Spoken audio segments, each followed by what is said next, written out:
नमस्कार मंडळी, स्वागत आहे तुमचं आपल्या लाडक्या चॅनल लाईव्ह विथ गौरवमध्ये. तर मी आलो होतो आपल्या हिरोच्या शोरूमला, कारण आपली नवीन गाडी घेतलेली आहे. तुम्ही बघितलीच असेल, दिवाळीच्या दिवशी आपण ती घरी आणली होती. त्याच्या आधीच आपण बुक केली होती. तर ही आपली सुपर स्प्लेंडर गाडी होती आणि हिची नंबर प्लेट आली होती. तर ती नंबर प्लेट घेण्यासाठी आणि ते लावून घेण्यासाठी मी तिथे गेलो होतो. तर पहिले शोरूममधून नंबर प्लेट घेतली आणि मग त्यांचं गॅरेज असतं साईडला, तिथे जाऊन वर्कशॉपमध्ये ती लावून घेतली. तर या पद्धतीने आपल्या गाडीचा नंबर मिळाला, छान 1054 असा. त्यानंतर आपण आज तुम्हाला सर्वांना तर माहीतच असेल की देवदिवाळी म्हणतो आपण ज्याला, ज्या दिवशी आपण सगळे देवांच्या मंदिरात दिवे वगैरे, आपल्या घरी पण आणि सर्व मंदिरात दिवे लावल्या जातात. तर अशा पद्धतीने आमच्या घरासमोर स्वामी महाराजांचं मंदिर आहे आणि इथे पूर्ण रांगोळी काढून त्याच्यावर असे छान दिवे लावले होते. तर आतमध्ये देखील असे खूप दिवे लावलेले होते आणि इतकं सुंदर इथे रांगोळी वगैरे काढलेली होती आणि त्याच्या आजूबाजूला दिवे. तर याला आपण दीपदिवाळी किंवा देवदीपावली असं म्हणतोच. तर खूप सुंदर होतं आणि त्यात माझी आईलाच आज आरती मिळाली. आज इतक्या दिवसांनी आई केंद्रात गेली, तर तिला आरती पण मिळाली छान.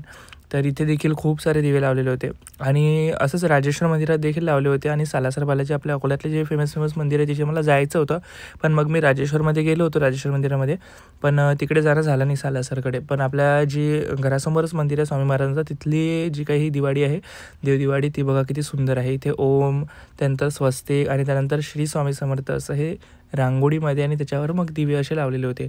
तर इथेच तुळशीचं लग्न देखील आहे आज. तर इथे तुळशीचं लग्न बघूया. आपल्या घरचं तुम्ही काल बघितलं नसेल तर बघून घ्या, पण आज इथलं तुळशीचं लग्न बघूया जे आपल्या केंद्रामध्ये होत असतं.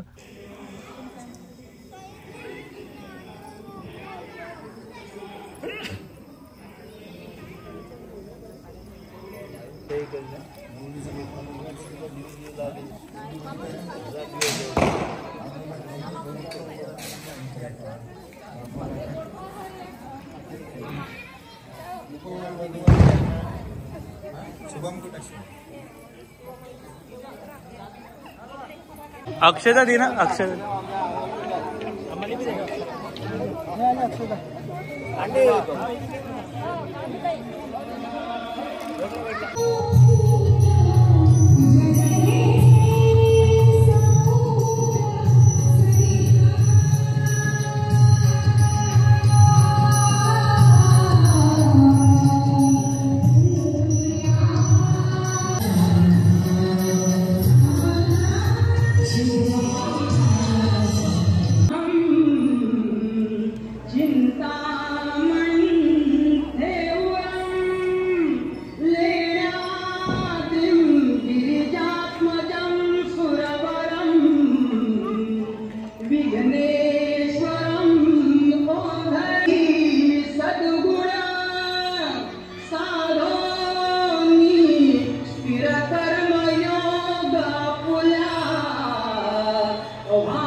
ब्रह्मा केवळ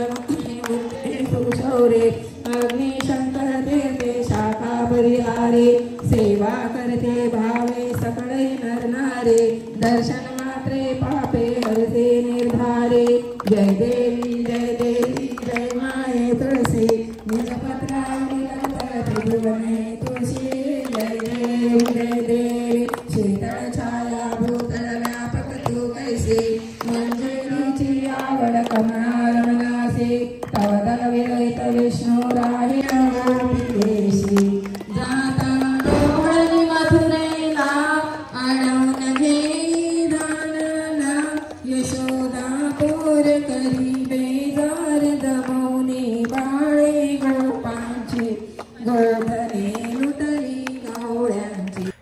तर अशा पद्धतीने आपल्या केंद्रामधलं तर झालं तुळशीचं लग्न. त्यानंतर आपण आलो होतो राजेश्वर मंदिरामध्ये. तर इथे आदल्या दिवशी जे आपले 1 दिवसाआधी 2 दिवसाआधी इथे आपलं हरिहर मिलन होतं. तिथलं जे डेकोरेशन होतं त्याने तसंच ठेवलं होतं आणि मी आलोच नव्हतं हरिहर मिलनला, कारण माझी खूप इच्छा होती. पण ते रात्री 12ला असते आणि आपली ड्युटी होती आणि रात्री पण लेट झालं होतं. घरी पण पाहुणे असल्यामुळे माझं काही जमलं नाही तेव्हा येणं. तर आपण इथे आलो तर मला तेच डेकोरेशन पूर्ण परत पाहायला मिळालं आणि जे तुम्हालाही देखील दाखवायला बाकी होतं. तर काही जणांनी पाहिलं असेल रील्स वगैरेमध्ये, तर सगळीकडे आधीच टाकलं, पण आपल्या व्लॉगमध्ये नव्हतं आलेलं. तर अशा पद्धतीने पूर्ण मंदिरात आज देखील खूप गर्दी होती आणि इथे खूप भारी असं, जसं आपण म्हणतो ना काशीला देव दीपावली साजरी केली जाते, तशीच आपल्या इथे राजेश्वरामध्ये केली जाते. आणि इथे एवढे दिवे लावलेले असतात, म्हणजे प्रत्येक ठिकाणी आपल्याला चालताना बघावं लागते की आजूबाजूला दिवे असतील. आणि आतमध्ये तर इथे खूप सुंदर रांगोळी आणि पूर्ण दिवे.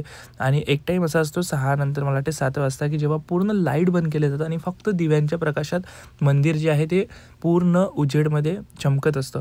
म्हणजे फक्त दिव्यांचाच प्रकाश असतो, जे आपले लाईट्स आहेत ते बंद केले जातात. तर इतकं छान वाटतं, तो व्ह्यू पाहण्यासारखा असतो. पण मी आलो होतो तर तो झाला होता कारण मी 9 वाजता आलो होतो. तर इथे खूप सुंदर आम्ही मग आल्यावर एक दिवे वगैरे लावले आणि बाकीचे दिवे विझलेले असतात, लोक येता जाता ते लावत राहतात, म्हणजे कंटिन्यू ते दिवे चालूच राहतात. कोणी पण आपल्या घरून तेल आणेल, वात आणेल आणि ते लावतात आणि इथे ठेवतात. आम्ही पण आणले होते तर इथे लावून दिले आणि इतकं छान असं दर्शन झालं आमचं. तुम्हाला राजेश्वर महाराजांचं दर्शन राहिलेलं ते दाखवतो. आज शृंगार काय होता ते देखील दाखवतो.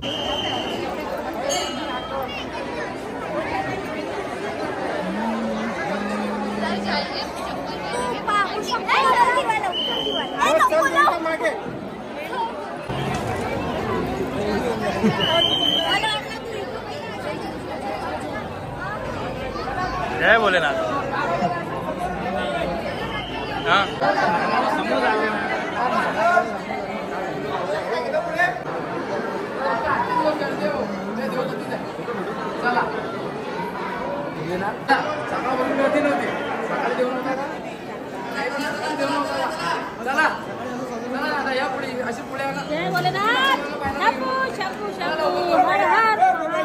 तर गर्दी खूप होती आणि गर्दीत तरी देखील दर्शन छान आपलं झालं. दुरूनच होतं आज दर्शन. तर दर्शन झालं आणि मग इथे आपल्याला एका शूटसाठी आपण आलो होतो. माझा फ्रेंड आहे, त्याचं गाणं येणार आहे, तर त्याने आपल्याला शूटसाठी बोलावलं होतं. तर इथे आल्यावर छान त्याचे काही क्लिप्स काढल्या, व्हिडिओज काढले आणि आजच्या ब्लॉगला इथेच समाप्त केलं. कारण आज जास्त कंटेंट नव्हता, पण जेवढा होता खूप भारी होता. तर कसा वाटला आजचा ब्लॉग नक्की मला कमेंट्समध्ये सांगा. आणि भूषणचं कुठलं गाणं येणार आहे माझ्या मित्राचं ते तुम्हाला मी नंतर सांगेलच. त्याचं गाणं आल्यावर लिंक टाकून देईल मी, नक्की बघ जा. तर भेटूया मग आता नवीन व्हिडिओमध्ये. आणखी आपल्याकडे खूप सारे कंटेंट आहे पुढे, नक्कीच तुम्हाला दाखवणार आहे. तर चॅनलवर सबस्क्राईब करा आणि बेल आयकॉन दाबायला विसरू नका, म्हणजे नवीन जे व्हिडिओ आहेत त्याची नोटिफिकेशन सर्वप्रथम तुम्हालाच येईल. सो आजचा ब्लॉग कसा वाटला आहे नक्की कमेंट्समध्ये सांगा आणि कमेंट्समध्ये जय भोलेनाथ लिहायला विसरू नका. तर चला भेटूया नवीन ब्लॉगमध्ये. Bye guys.